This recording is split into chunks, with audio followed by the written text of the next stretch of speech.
Hi, this is Daryl giving you a little update according to Vedic Astrology about what's going on in the skies. We have today a lunar eclipse.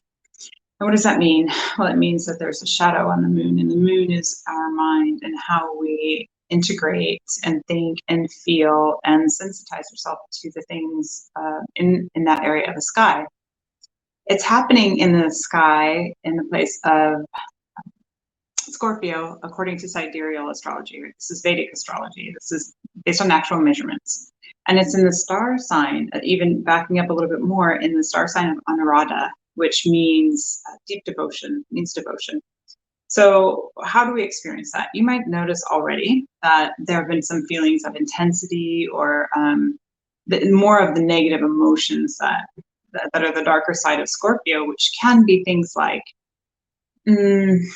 fears, imagined fears, projections, paranoia, the way that our thinking is just kind of goes downhill or circles the drain slightly. There's also this intensity of feeling like maybe edgier, right? And in this placement, oftentimes the negative way that this can be expressed in Scorpio is there will be the tendency to want to control our environment because we don't like to feel imbalanced. And when we notice that something is off track, it can be that we will try to create safety boundaries around it. So for instance, that would be like a manipulation of an event or something like that. Like if you want to be able to bounce out early, you would maybe have backup plan B. That's one way of describing it. But just imagine that if you're having these types of feelings, these intensities or these fears, they're probably not real. You're having them because the moon is being eclipsed, but it's really kind of dependent on where that is for you in your chart, how that impacts you. So if you're a Leo, this is your fourth house. So this would really be about how you truly experience your internal world. You might feel like everything's up in the air and you don't trust this and you want to control that and put these guideposts around that. If you happen to be a Libra, it's your second house. So that would mean your direct environment, your values might be reassessing that.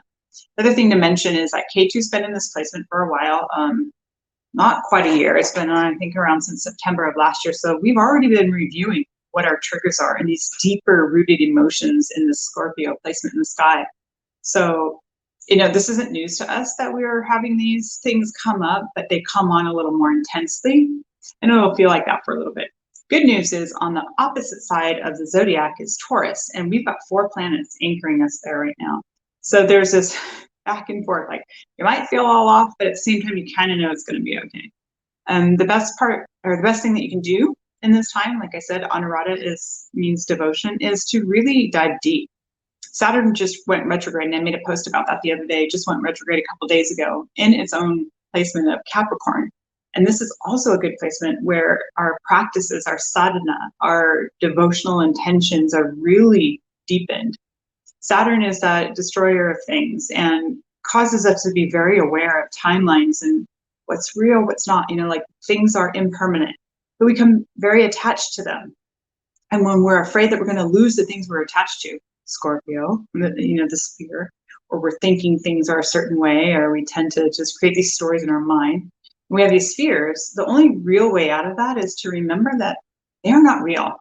And our fears are things that our mind is telling us that separate us from divinity, from peace, from joy.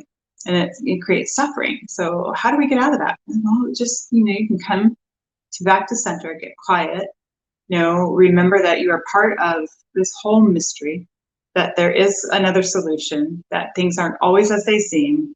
Wait for the evidence to appear, slow your roll, and take a minute. There's a lot happening in the sky in the next few weeks. There's another eclipse coming up, and then there's 2 other planets going retrograde. So there'll be more to think about. But don't go packing and freak out. Retrograde means review. It means a deeper dive. So hang in there. Don't worry. We're in it together. And let's see what comes up for you. Like, what are you being triggered by? Does it really matter? Is it even true? Like, just pause. Anyways, I hope you all have a good day, and thanks. Peace out.